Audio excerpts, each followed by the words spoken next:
Tudo começou quando ele chegou em casa do colégio.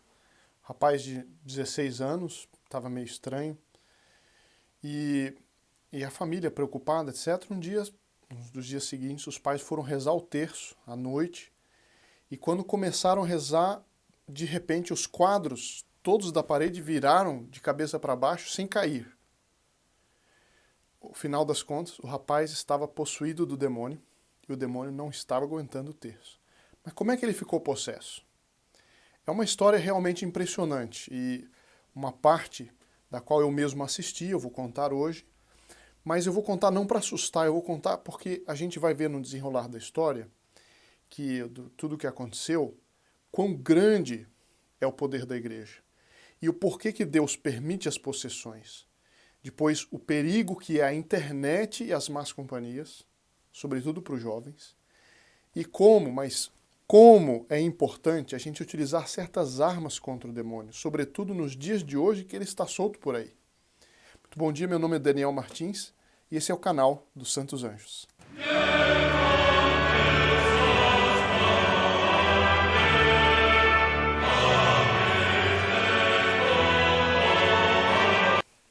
Eu fico imaginando, coitado da família. A família era uma família, eu não conheço bem a história da família, um amigo meu que teve contato com a família, o fato é que eles estavam rezando o terço frequentemente, talvez até todos os dias, e aconteceu isso na hora que eles estavam rezando o terço. E o rapaz estava possuído do demônio, coitado da família, o que fazer, né? Imagina, o filho chega com 16 anos, eu vou chamar ele de Jape, usando certas iniciais, evidentemente que eu não quero dar o local exato, etc, etc, por respeito à família, etc. Embora eles devem se orgulhar do poder que a igreja manifestou através desse caso. E eu vou mostrar para vocês como que ele depois se livrou. Até onde eu acompanhei o caso, foram 4 exorcismos e impressionantes. Foram vários demônios que entraram no rapaz, daqui a pouquinho nós vamos saber como que se sabe disso, né? E a coisa era, no início, muito misteriosa. Como é que o rapaz veio a ser possuído pelo demônio? Então, a coisa, como eu disse, começou quando os pais estranharam, o rapaz estava diferente, o olhar, é impressionante, o olhar da pessoa muda, é como se fosse outra pessoa, e aconteceu esse fenômeno. Evidentemente a família ficou assustadíssima e chamou esse amigo meu, que faz um apostolado muito bom, que espalha a devoção ao Santo Rosário, Nossa Senhora de Fátima, sobretudo, e com a ajuda desse amigo eles procuraram um padre, que eu também tenho a honra de conhecer muito de perto, e esse padre fez um primeiro exorcismo. Foi quando a família se dirigiu até a igreja, que era mais ou menos longe, e o padre estava terminando de celebrar a missa, a família esperou, e aí terminou a missa, eles entraram. O padre estava então com a sobrepelize, com a estola, né, para o rito do exorcismo, e aí aconteceu uma coisa dessas meio surreais. A gente acha que o Netflix, né, tem efeitos especiais, e tem mesmo, né, esse Netflix está cheio de seriados sobre, aliás, muito perigosos, sobre possessão, sobre inferno, não sei quanto, mas que tem um certo visgo para atrair as pessoas para esse mundo preternatural, para esse mundo do demônio. Mas o rapaz entrou na igreja e, dificílimo de dominá-lo, estava com uma força assim completamente fora do que era o normal. E nessa igreja, era uma igreja tradicional, onde tem o que a gente chama a mesa de comunhão. Eu não sei se todos identificam, a mesa de comunhão não é uma mesa propriamente, mas é uma espécie, são aquelas colunas que ficam entre o corpo da igreja, a nave, e o presbitério, que é onde o padre celebra a missa. Então, nas igrejas tradicionais tem o presbitério, que é a parte onde estão os padres, os coroinhas, etc. Entre essa parte e a parte do público, existe uma espécie de barreira, assim, que na verdade é uma mesa de comunhão. Antigamente, as pessoas sempre comungavam na boca e de joelhos. E não era fila, assim, tinha fila, mas eles se formavam, já ajoelhavam à mesa de comunhão e recebiam ali a comunhão. Pois é, essa igreja tinha, eu conhecia a igreja, tinha uma mesa de comunhão de granito.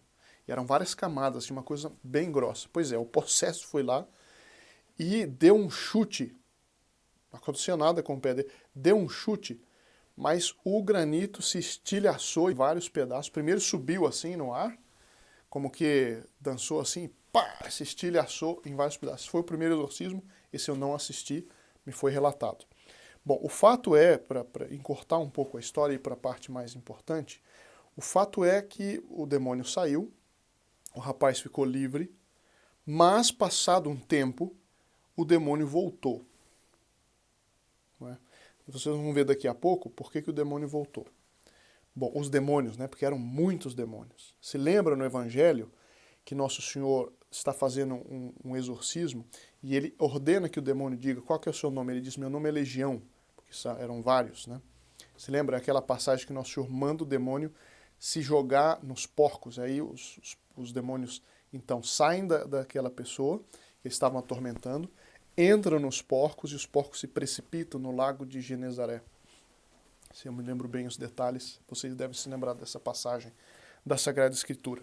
Bom, no caso do rapaz, do Jape, se vocês quiserem, então o demônio voltou. Os pais aflitíssimos, né, imagina, fizeram a coisa certa, levaram o rapaz de novo para o mesmo padre. Outro exorcismo, né, não vou entrar muito nos detalhes, porque se vocês vão ver que no quarto exorcismo, mais ou menos resume o que aconteceu, porque o quarto exorcismo foi o mais, porque o demônio, cada vez que ele volta com mais força. Bom, então teve um segundo exorcismo, o demônio voltou. Voltou depois de um certo tempo. Depois teve um terceiro e um quarto exorcismo. Esse eu assisti, foi o único que eu assisti. E o que aconteceu? Aconteceu uma coisa que é um misto. Quando a gente vê, é bom segurar as relíquias, né, um vídeo mais para frente.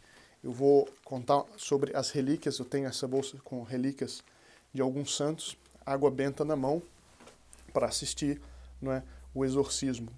Porque é realmente assustador, a gente percebe o que é a presença do demônio.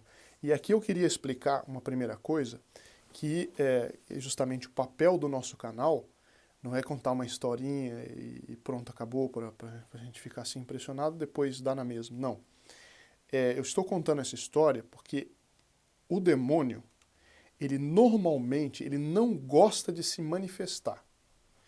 Ele só gosta de se manifestar quando ele sabe que ao fazê-lo, as pessoas vão gostar. Ou seja, ele precisa primeiro fazer toda uma preparação para preparar o terreno, para que as almas estejam abertas à influência dele.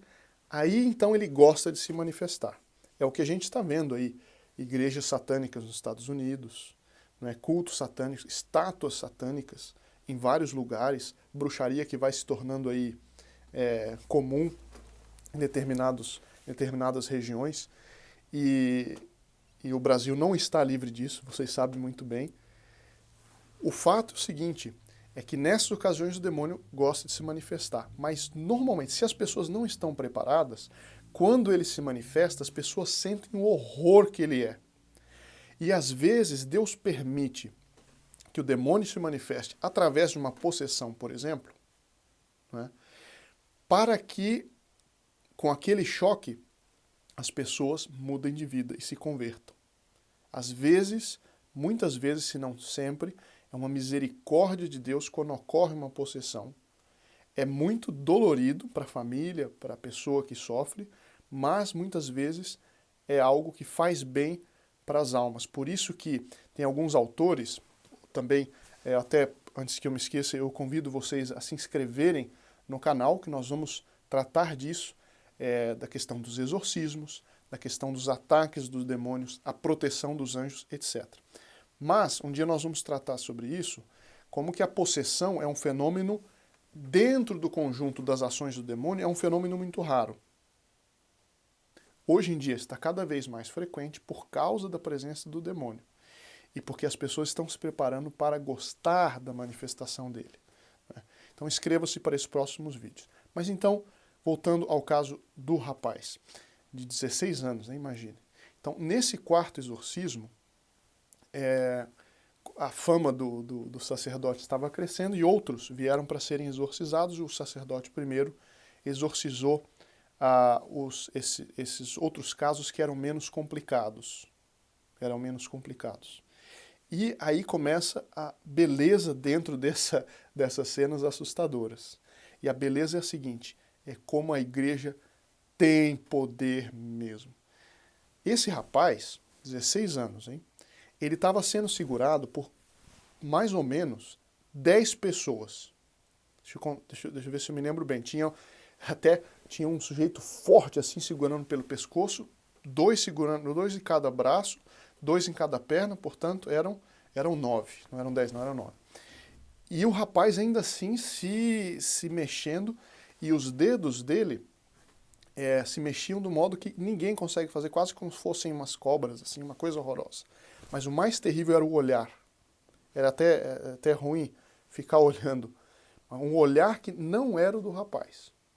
Mas aí, algumas coisas bonitas. A primeira coisa que me chamou a atenção foi quando, a pedido do padre, alguém pegou relíquias de santos e encostou no possesso. Eu não vou dar muitos detalhes de qual desses possessos, por privacidade, como eu já disse. Mas um dos que vieram no início, o padre mandou colocar a relíquia assim, mas o possesso não aguentava. No fundo, o demônio não aguentava. Tal é o poder da santidade. Quer dizer, até um restinho, ou um pedaço de uma roupa, uma coisa que pertenceu realmente a um santo, mas fazia o demônio ficar furioso e ajudava ao próprio exorcismo. Aí o padre pegou o símbolo, não sei se vocês sabem o que é o símbolo, aquela corda com 2 pingentes que o padre coloca assim sobre a alva, e começou a rezar uma oração e dava nas costas de um dos possessos, dizendo, vá de retro Satana, vá embora Satanás. E aí, de repente, a gente percebe a transformação naquela pessoa. O demônio saiu, né? E a fisionomia da pessoa muda, ela fica, uma espécie de, um misto de super alívio e de susto pelo que aconteceu. Estavam livres, então os possessos foram livres. Bom, aí chegou então o rapaz. O rapaz estava com vários demônios. Como é que a gente sabe disso? Novamente, a coisa foi muito longa, eu estou resumindo. Mas o padre, ele, em determinado momento, a igreja permite e aconselha em determinados casos que o padre interrogue o possesso pelo poder da igreja, por 2 motivos. Normalmente para saber o nome do demônio, a quantidade, então para começar o exorcismo, imitando o Nosso Senhor, que o Nosso Senhor fez assim no Evangelho, e para edificação dos que estão olhando. E realmente é muito edificante, apesar de assustador. Aí, nesse caso, depois do interrogatório, sabendo, né, a quantidade, o que o demônio estava fazendo ali e tal, aí o padre mostra uma imagem de Nossa Senhora. E aí aí o padre diz, diga o nome dela. Diga o nome dela.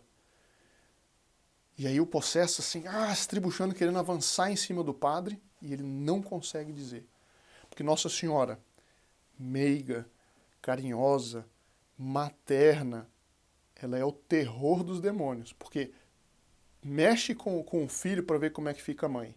Quem é mãe sabe disso. E até na natureza, né? Imagina, até nos animais eu digo, imagina Nossa Senhora. A Nossa Senhora é terrível para o demônio. Ele nem conseguia falar o nome Maria, nessa ocasião que eu assisti, né? Aí então começa o exorcismo. E esse padre, ele usa o exorcismo tradicional, ou seja, anterior à fórmula mais corrente, né, a mais recente.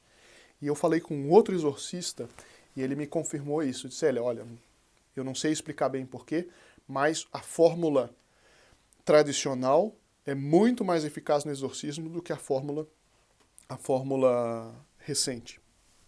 Então esse padre estava usando o ritual tradicional. E, em nome da igreja, ele fez o exorcismo. E cada vez que ele tinha uma fórmula, que eu não sei de cabeça, mas ele usava uma fórmula. Depois dessa fórmula, Aí o rapaz começava a sentir algo e como dando um sopro assim, ele soltava um demônio. Mas antes dele fazer esse sopro, cada demônio, porque ele estava com vários, cada demônio que saía, saía fazendo um rugido de um animal asqueroso. Então o primeiro foi de uma serpente, mas não tem gente que consegue imitar. E na praça que fica em frente à igreja, as pessoas ouviam um estalido na hora que saiu o demônio. Pá! Um barulho. E aí o rapaz voltava a si, o olhar dele mudava. Aí o rapaz dizia assim, segura, segura que tá vindo. Aí, tchum, saía um segundo demônio com ruído de porco. Depois saía, e assim foi saindo, mas nesse momento a gente vê o poder da Santa Igreja Católica Apostólica Romana. Né? E aí a coisa terminou o exorcismo. Quando terminou o exorcismo, aí o rapaz se confessou e depois da confissão ele falou para o padre e autorizou o padre a dizer como que ele tinha ficado possesso, porque tinha escondido isso antes, é por isso que o demônio estava voltando. E ele tinha ficado possesso como? Primeiro, por curiosidade. Ele foi na internet, por causa de conversinha dos amigos, né, das más companhias, foi na internet em sites de ocultismo por curiosidade. Né? E começou a mexer nessas coisas e fez um pacto que ele assinou com o próprio sangue, meio de brincadeira no colégio, para passar de ano ou para qualquer coisa assim, para tirar uma boa nota, eu já não me lembro exatamente se era para passar de ano ou para uma prova. Mas ele fez um pacto com o demônio e assinou com o próprio sangue. Nesse momento, o demônio entrou nele, os vários demônios entraram nele. E não saiu efetivamente enquanto ele não contou isso, enquanto ele não fez uma boa confissão e depois autorizou o padre a contar esse fato, né? Mas aí a gente vê como que a gente tem que ter cuidado com nossos amigos, sobretudo com os filhos, com os netos, com os parentes, e cuidado com essa internet. Tá bom, nós estamos usando aqui a internet para algo bom, mas tem gente, e a maioria, que usa para o que não deve. E tem gente usando para introduzir, para acostumar as pessoas ao demônio, para atrair a ação do demônio.